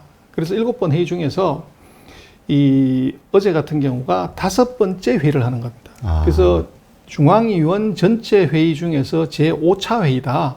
그래서 5중전입니다. 아, 그렇군요. 그런 의미가 있군요. 근데 이번에 되게 중요한 말이 많이 나왔다라는 이야기들을 많이 하시더라고요. 그래서 이제 5중전이 중요한 이유는 이제 중국은 이제 정치 제도도 5년 단위로 임기가 왔다 갔다 하지만 이 경제도 마찬가지로 이 5년 단위로 플랜을 잡아요. 그래서 중국은 이제 우리하고 다르게 국가가 100년 대계를 만들어요. 그래서 1929년 1921년에 공산당을 만들면서 앞으로 100년 뒤에 2020년에 우리가 뭘 하겠다는 걸 만들어놨고 1949년에 나라를 건설하면서 2050년에 우리가 뭘 하겠다는 걸 플랜을 잡아놨어요. 그럼 그게 100년인데 100을 반 자르면 50이 되는 거죠. 그렇죠. 그걸 10으로 나누면 5년이 됩니다. 그렇게 해서 중국이 지금 13차례 5개년 계획을 진행을 했고, 그게 금년으로 끝납니다. 아, 그리고 이제 내년부터 시작해서 14번째 5개년 계획이 이제 시작이 되는데, 중국은 그 5개년 계획을 항상 5번째 회의, 오중전 회의에서 결정을 해요. 네. 그래서 지금 이번 회의가 왜 중요하냐면 앞으로 5년 뒤 2025년까지 중국의 마스터 플랜이 뭐냐, 그게 어제 결정이 된 거죠. 아, 그리고 이제 이번 같은 경우는 더 이제 의미가 있는 것은 중국이 이제 시진핑이 집권하면서 아마 그런 말을 들어보시면 중국의 꿈이다, 차이나 드림. 중국몽. 그렇죠. 그게 뭐냐면 2050년에 중국이 미국을 제치고 세계의 이제 패권국이 되겠다고 하는 것이 차이나 드림 중국몽인데, 2020년부터 2050년 사이에 아직도 30년이 있는데 여기에 반을 탁 잘라서 2035년까지 중간 단계를 하나 만들어요. 네. 그 단계가 바로 사회주의 현대화 건설 단계라는 이제 중간 목표를 하나 잡아놨어요. 그래서 이번 그 회의에서 2025년까지의 5년 계획도 발표를 하지만 2035년, 2050년을 가기 위한 중간다리 2035년까지 뭘 하겠다는 것을 이번에 발표를 했어요. 그래서 이것이 중국의 향후 15년의 빅픽처가 어제 나온 겁니다. 아, 근데 이러한 것이 되게 이례적이라고 얘기하시는 분들이 또 있더라고요. 왜냐하면 이제까지 말씀하신 대로 5개년 계획만 발표를 해왔었는데, 이번에는 2035년까지의 계획을 발표하면서 그 법조항에 시진핑 주석의 이름이 들어가 있기 때문에 뭐 모택동 다음으로 모택동과 같은 어떤 그런 파격적인 어떤 뭐 행위 아니냐. 아, 그건 아니고요. 네.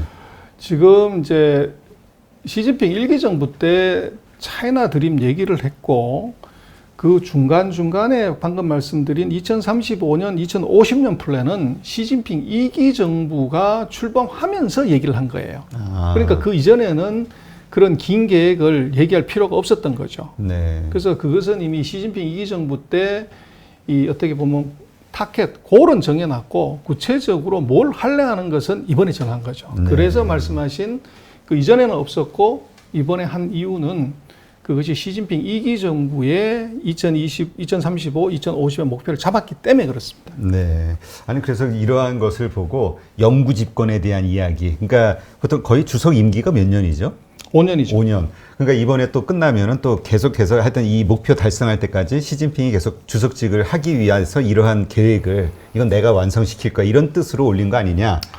이런 생각하시는 그거하고는 분들도 조금 다른데요. 그게 이제 2018년에 중국도 이제 5년 임기에 한 번 연임할 수 있다는 것이 헌법 조항에 있는 주석의 임기 조항이에요. 근데 2018년에 시진핑 주석이 그것을 헌법을 개정을 했어요. 그래서 딱 두 사람이 반대를 하고 통과를 했는데 저는 참 궁금한 게 누가 그 두 사람이 반대하는 사람이 누군지 궁금해요. 아, 아무 밝혀지지 않았나요? 그렇죠. 지금 또 비밀 투표를 하는데. 이건 7인의 상무위원 중에 두 사람이 반대. 아닙니다. 그 전체 대의원들 2천 몇백 명, 2,300명인가 그 중에서 딱 2명이 반대했죠. 그래서 이제 거기에서 뭐를 했냐면 헌법 조항 중에서 임기는 5년이고 한 번 연임할 수 있다는 그 조항을 삭제를 해버린 거예요. 그래서 그 조항이 없어졌기 때문에 뭐 중임을 하거나 3임을 하거나 이론상으로는 사임을 할 수가 있는 거죠. 네. 그렇게 되면 뭐 사임을 하면 20년 하는 거고 6임을 하면 30년 할 수 있게 돼 있다는 거죠. 그래서 그거를 이제 확대 해석을 하면 종신을 할 수 있다 이렇게 돼 있는데, 종신은 할지는 몰라도 5년 단위로 계속적으로 그런 회의는 거쳐야 됩니다. 네. 그래서 그것이 뭐 중국은 이제 말씀하신 대로 시진핑이 내가 역사를 한번 써볼 때까지는 내가 해야 되겠다, 이제 이렇다고 얘기할 수도 있고, 또 중간에 뭐 정치라는 것이 그게 뭐 변수가 워낙 많기 때문에 이론상으로는 그렇다는 겁니다. 네. 근데 사실 시진핑 주석이 되기 전에 그 정치적 경쟁자가 리커창 총리였다는 얘기가 있잖아요. 둘이 이렇게 경쟁을 했는데, 근데 이제 완전히 권좌에서는 이제 경쟁이 안 되는 건가요, 앞으로는? 아, 그것도 이제 우리가 그 중국 정치 시스템에 대해서 오해가 있는데요. 중국은 그 격대지정이라는 제도가 있어요. 그래서 등소평이 이제 모택동의 그 독재에 대한 폐단을 워낙 많이 받기 때문에 그 집단지도 체제를 7명의 상무위원이 통치를 하는 집단지도 체제를 도입을 했고, 그리고 이제 지도자를 선택을 할 때도 이것이 이제 패거리 문화가 생길 수가 있다 이렇게 봐가지고 현재 있는 지도자는 내 대를 이을 지도자를 지명할 권한이 없어요. 아, 그래요? 그래서 이 차기 지도자가 아니라 차차기 지도자를 한 대를 걷는 격대 요거를 지정할 수 있는 권한을 준 거예요. 아. 그래서 이 등소평, 장서민, 후진타오, 시진핑 이런 이제 그 지도자의 연계가 넘어오는데 이 후진타오 주석을 주석으로 지명한 사람은 장쩌민 주석이 아닙니다. 등소평이 지정한 거예요. 아, 그리고 다음에는 이 사람을 해라. 그렇죠. 그 지정을 이 자기 다음번은 지정할 수 없게 돼 있습니다. 그걸 룰로 정했던 거죠. 그리고 이제 장쩌민 주석이 이제 자기가 그 내려왔고 그리고 이제 후진타오가 이제 등소평이 지정했으니까 주석은 됐지만 후진타오 다음번에 누가 할래? 요거는 장쩌민 주석한테 의사결정권이 있습니다. 그래서 장쩌민 주석은 잘 아시는 것처럼 상해방이에요. 그래서 말씀하신 리커창은 이제 공청단 출신이고, 근데 문제는 상해방 중에서 이제 이 뛰어난 걸출한 인물이 없었던 거죠. 소위 말하는 대통령 감이 없어서. 네. 그래서 그렇게 하면은 이제 몰릴 것 같으니까 우리의 적은 아니고, 그리고 우리 말을 잘 듣는 이제 사람이 하나가 바로 상해시 당서기 출신인 태자당 출신의 무색무취한 시진핑이 있었던 거죠. 네. 그래서 장쩌민이 후진타오 다음 주석으로 시진핑을 지정한 겁니다. 그래서 리커창은 애초부터 그것은 넘버 2 공청단의 몫으로 들어가는 것이지 최고 지도자로 지정될 수가 구조적으로 없어요. 아, 그랬군요. 그렇게 돼 있고, 그래서 지금 문제는 그러면 이제 시진핑 다음번에 주석은 누가 될래? 그것은 후진타오 주석에게 지명권이 있죠. 근데 문제는 여기서 문제가 생기는 겁니다. 물러날 생각을 안 해요. 그래서 여기 헌법에서 이 조항이 지금 없어졌기 때문에 그래서 이제 공청단들이 이 어려운 것이, 그래서 시진핑 주석이 집권하고 나서 공청단들을 대대적으로 이제 내리눌렀고, 그래서 공청단의 차기 대권 주자. 그래서 원래는 이미 이제 2기 정부가 시작이 될 때 차기 대권 주자를 부주석으로 등극을 시켜야 돼요. 시진핑 주석도 마찬가지로 후진타오 2기 정부 때 부주석으로 이미 올라와서 차기 대권 주자가 확정이 돼 있었죠.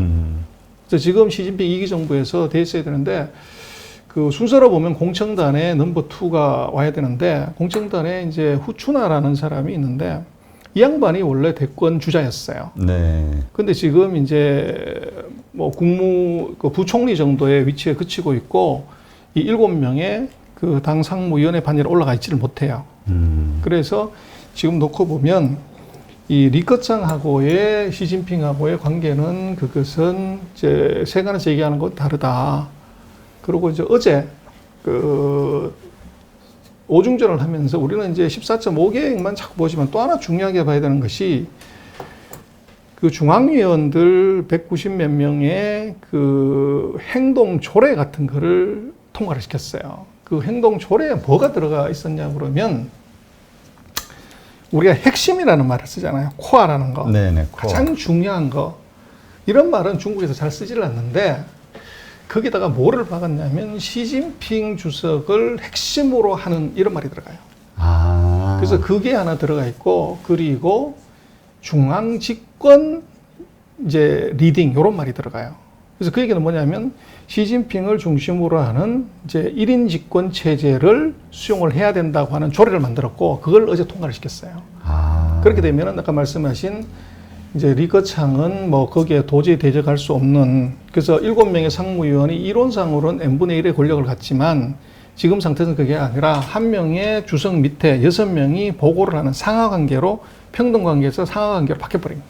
아, 그래서 어떤 분이 그걸 쿠데타로 표현하시는 분도 있던데요. 쿠데타가 성공했다? 그래서 쿠데타는 뭐 힘이 없는 사람이 없는 것이 쿠데타지, 뭐 지금 권력을 잡고 있는 사람이 이제 그 법적으로 그걸 만들어버린 것은 그건 입법이죠. 그런가? 아, 쿠데타와 입법의 차이가 결국은 힘이 있냐 없냐의 차이네요. 그렇죠. 예. 아, 그래 재밌네요. 이거 외에도 뭐 우리가 이제 반도체 부분과 관련해서 이제 말씀을 나눴으니까 이거 외에도 뭐 또 중요한 어떤 이슈가 있나요? 이 오중전 회의에서? 오중전 회의가 굉장히 중요해요. 그리고 여기에 지금 엄청나게 많은 정보들이 들어가 있는데 뭐 시간이 없어서 다 얘기는 못 드리겠고, 근본적으로 지금 오중전에 14차 5개년 계획에 뭐 다음번에 기회가 있으면 한번 더 설명드릴 네. 건데 첫 번째는 GDP 성장률에 관한 언급이 빠졌어요. 지금까지 중국이 그 최근 30년 동안 5개년 계획에 성장이 빠진 적이 없어요. 근데 이번에 키워드에서 성장이 아니고 들어온 단어 중에서 가장 중요한 단어가 안전이에요. security라는 단어가 가장 많이 들어와 있는 게 이게 아주 특징적인 일이 있고 그리고 또 하나가 지금 들어와 있는 게 국방이 들어왔어요. 그래서 보통은 5개년 경제 계획을 짜는 데 있어서 중국이 이번엔 2027년이 중국 국군 이제 건국 100주년이 돼요. 그래서 이때에 이제 군대 현대화 이걸 해야 된다는 것이 5개년 계획에 지금 들어와 있어요. 네. 그래서 국방이라는 것이 이게 처음으로 이 5개년 계획 안에 깊이 지금 들어온 게 있고 그리고 지금까지의 이제 성장은 주로 이제 소비, 투자, 뭐 수출 이렇게 갔는데 이번에는 그 말들이 싹 다 빠졌어요. 빠지고 뭐가 들어왔냐 그러면 innovation, 혁신, 그 중국말로 이제 창신 그러는데 이 앞으로 중국 경제는 혁신 경제로 간다. 요게 지금 들어와 있어요. 그리고 이제 마지막으로 하나를 더 짚자고 하면은 미국도 지금 뭐 그 그린 에너지 관련된 ETF들이 폭등을 하잖아요. 예, 신재생 에너지. 그래서 이제 바이든이 되면은 이제 기후 협약이나 신재생에 투자를 왕창 할 거니 그러는데 중국도 지금 상황이 똑같습니다. 중국도 지금 이번 14차 5개년 계획에 독색 경제 이게 중요한 단어로 지금 들어가 있어요. 그래서 그 네 가지가 지금 최근 5년에 보지 못했던 중국의 이 경제에 굉장히 큰 변화예요. 변화가 아마 앞으로 중국 투자를 하거나 뭐 이제 중국을 보시는 데 있어서는 그 네 가지의 연장선상에서 보면 이 돈 먹을 산업도 보이고 돈 먹을 종목도 보입니다. 네.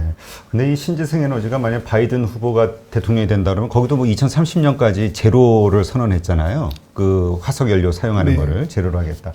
근데 중국도 그렇고 유럽은 뭐 이미 그렇고 이게 상당히 큰 파이가 되겠네요. 그 석유 화학 산업이 멸종할 것이다라는 예상들은 원래 있었지만 이게 확 몇십 년 당겨지는 이 코로나가 그런 결과를 가져온다 이런 얘기 하시는 분들도 있더라고요.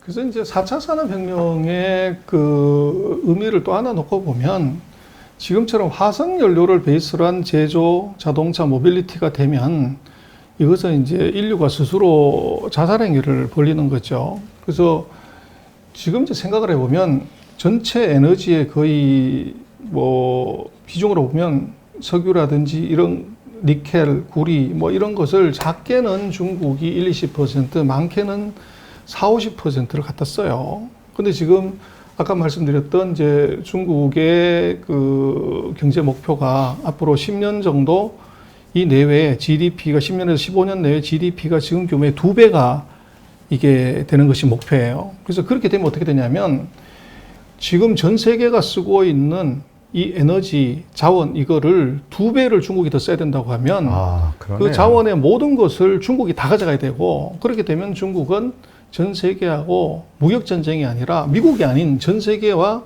자원 전쟁을 해야 돼요. 근데 그렇게 가갖고는 중국이 세계 패권국 고사하고 전 세계를 상대로 적이 되는 거죠. 그럼 어떻게 되냐? 구조 전환을 해야 되는데 그것이 첫 번째는 전통 산업 이제는 줄인다.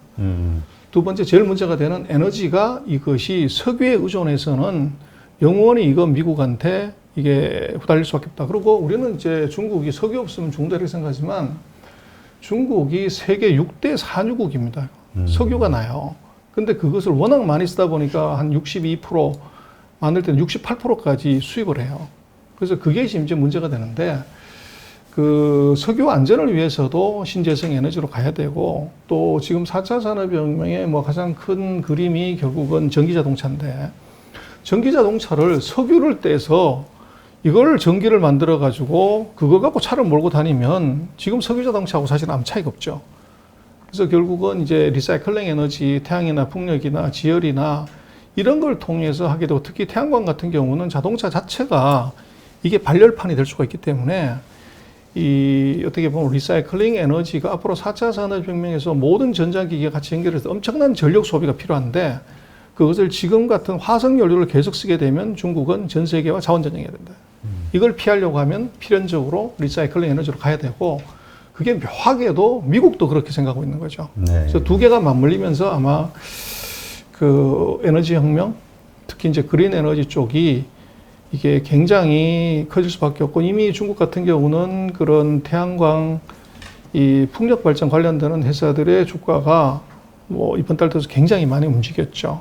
그래서 시장은 뭐 항상 그 현실보다 빠르니까. 그래서 네. 뭐 중국의 지금 14차 5개년 계획을 깊이 들여다보면 이 봐야 될 산업, 또 어떻게 보면 투자할 만한 기업, 그것들이 이제 부지기수로 많죠. 근데 네. 문제는 우리가 중국의 기업에 대해서 뭐 정보가 별로 없고, 또 이제 원수 같은 중국어가 안 돼가지고 이 자료를 못 보는 것이 그게 또 한계이긴 합니다. 그래서 뭐 그런 거에 뭐 어떻게 보면 이제 지식 공유나 정보 공유를 통해서 이제 어떻게 보면 뭐 국부를 높이려고 하면, 미국도 국부가 많지만 중국은 지금 우리가 먹을 국부는 더 많은 것 같아요.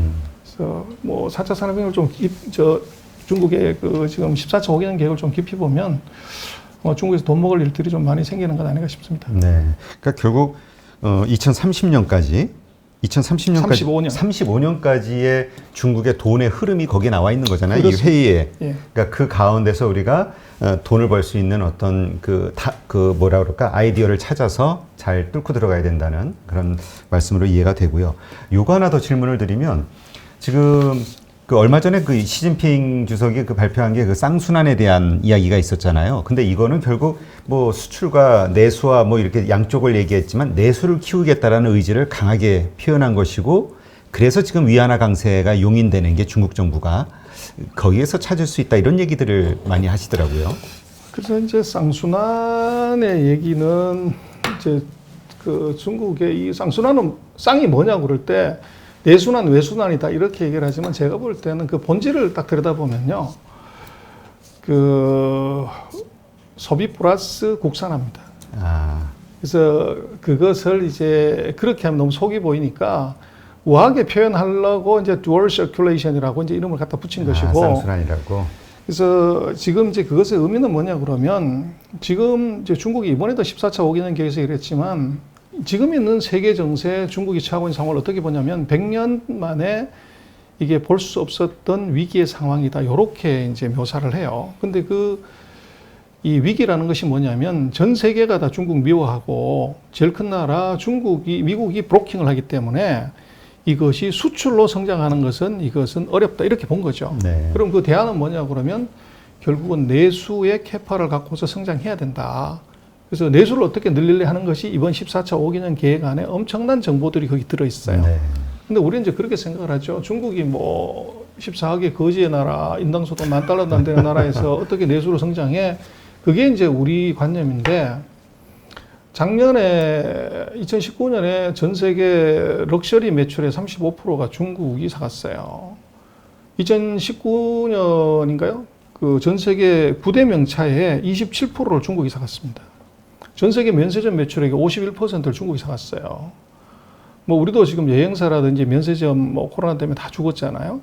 근데 중국 국가여행사라고 중국 국여라는 회사가 있는데, 그럼 뭐 중국도 마찬가지로 매출액 빵해야 되는데, 금년도에 중국 국여 주가가 아마 중국 주가 상승률 중에서 아마 탑 안에 들어갑니다. 근데 이거 왜 그랬냐 그랬더니, 여행업은 빵인데 중국에서 그 2019년에 해외여행 간 사람이 1억 6천만 명이에요.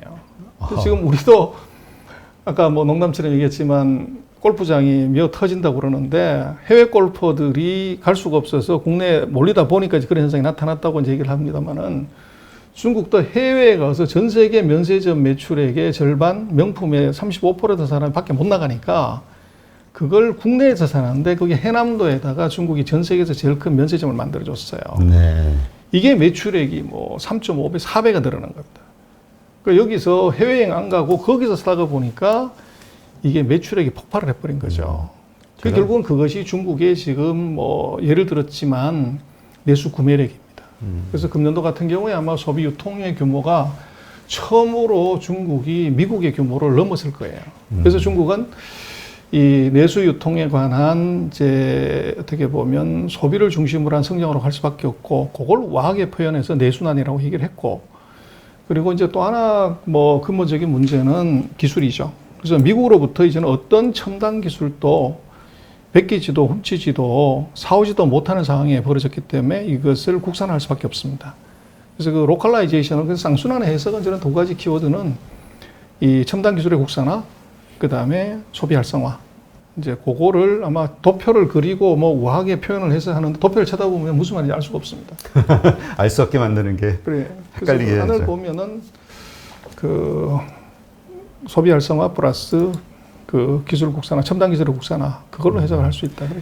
그러니까 아까 잠깐 말씀하셨지만 중국 내부에서의 그 국산화, 그렇죠? 중국화하는 거니까 그게 이제 결국은 글로벌 밸류 체인을 무너뜨리는, 그러니까 내부에서 다 알아서 하겠다는 거니까 그게 이제 결국 우리는 중간재 수출을 하는 한국의 입장에서는 상당한 위기가 될 수 있는 상황인 거잖아요. 우리가 그쪽에 수출로 먹고 사는데. 그래서 이제 우리는 그 중간재기 때문에요. 이 얘들은 첨단 기술에 대해서 가겠다는 거죠. 아, 좀 그래서 밸류가 우리하고 있구나. 실제적으로 부딪힐 수 있는 것은 그렇게 많지는 않아 보이고요. 그래서 우리가 이제 걔들이 하고 있는 첨단 기술에 대해서 그 중간재를 제대로 잘하면 지금보다 더 큰 호황이 올 수도 있죠. 아. 근데 문제는 이제 우리가 하고 있는 첨단 기술 중에서 중국이 들어오는 거, 이건 이제 어떻게 할 거냐. 거기에는 우리가 아주 치명적으로 당할 수 있다는 거죠. 조금 전에 말씀하셨던 그 반도체 부분, 그렇죠. 네, 제3세대. 네. 네. 네, 오늘 이렇게 해서 지금 그 G2 국가죠. 미국과 중국의 그 내부 상황들, 그 다음에 정치 상황들에 대해서 점검해보는 그런 시간을 가졌고요. 알지 못했던 것들을 또 알게 되는 그런 아주 인사이트 깊었던 그런 시간이 아니었나 생각이 됩니다. 네, 이렇게 좋은 인사이트를 공유해 주신 중국경제금융연구소장이신 전병서 소장님께 감사드립니다. 예, 고맙습니다.